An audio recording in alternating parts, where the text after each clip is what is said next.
Imagine standing in a hallway, looking at a wall of small rectangular openings, each one just big enough to crawl inside. No windows. No room to stand. Just a mattress, a small screen, and a sliding privacy shade. And the price tag? Around $30 a night.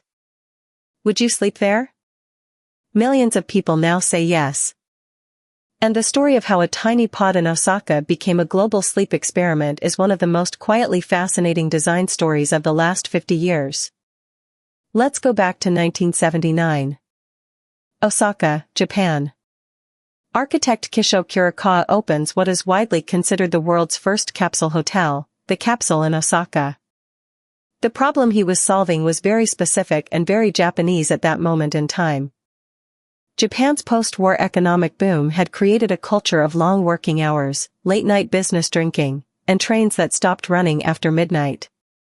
Salarymen, office workers, would miss the last train home and face a choice: sleep on a bench, pay for a full hotel room they could not afford, or find something in between.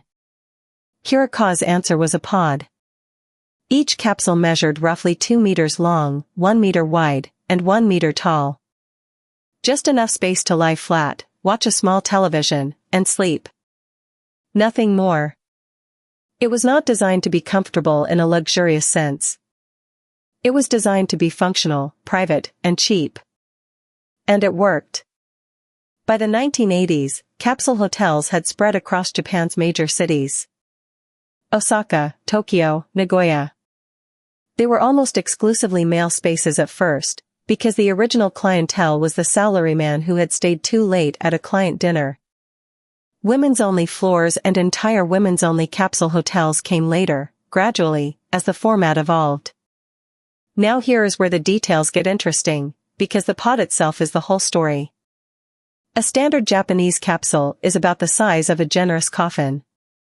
That sounds alarming, but in practice, most guests report that the enclosed space feels surprisingly calming rather than claustrophobic. The ceiling is close but not pressing. There is usually a reading light, a power outlet, a small mirror, and a locker nearby for your belongings. Shared bathrooms, sometimes shared lounges. The price in Japan today typically ranges from roughly 2,500 to 5,000 yen per night, which translates to approximately 17 to 35 US dollars depending on location and quality. That price-to-privacy ratio is the core tension that made capsule hotels interesting to the rest of the world. Because starting around the 2010s, capsule-style accommodation began appearing far outside Japan. In the Netherlands, a company called City Hub opened a pod hotel in Amsterdam where each unit is described as a personal bubble with mood lighting, wireless audio, and a digital wristband for entry. The aesthetic is closer to a sci-fi film set than a Japanese salaryman crash pad, but the underlying logic is identical: you are paying for sleep and privacy, not for a room you will decorate with your luggage. In South Korea, capsule-style jjimjilbang sleeping rooms had already existed in a different cultural form, but standalone capsule hotels began appearing in Seoul and Busan, targeting budget travelers and domestic workers with long commutes.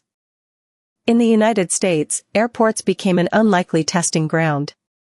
Companies like Minute Suites and Sleepbox began installing pod-style sleep units in terminals in Atlanta, Philadelphia, and other hubs, targeting passengers with long layovers who needed genuine rest rather than an airport chair. The luxury end of the market also shifted. Some Tokyo capsule hotels now offer pods with memory foam mattresses, Bluetooth speakers, and air filtration systems. The price climbs, but so does the quality. A high-end capsule in a newer Tokyo property can run 8,000 yen or more per night, still cheaper than most hotel rooms in the same city, but a completely different product from the 1979 original. What all of these versions share is the same core design argument: most people, when they are traveling or stuck somewhere overnight, do not actually need a full room. They need a clean, quiet, private horizontal surface. Everything else is negotiable. That argument has proven surprisingly durable. And it raises a question worth thinking about. As housing costs rise in cities around the world, as remote work changes where people sleep and when, the capsule format is starting to look less like a quirky Japanese invention and more like a logical response to how urban life actually works. The pod that Kurikawa designed to solve a very specific 1970s Osaka problem has quietly become a template for rethinking what sleep infrastructure can look like. So here is your comment question for today. If you had a 12-hour layover and there was a clean capsule pod available for $25, would you use it?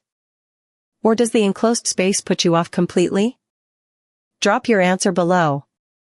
And if you found this interesting, the next video looks at another piece of Japanese design that solved a local problem and ended up changing how the rest of the world thinks about a very ordinary object.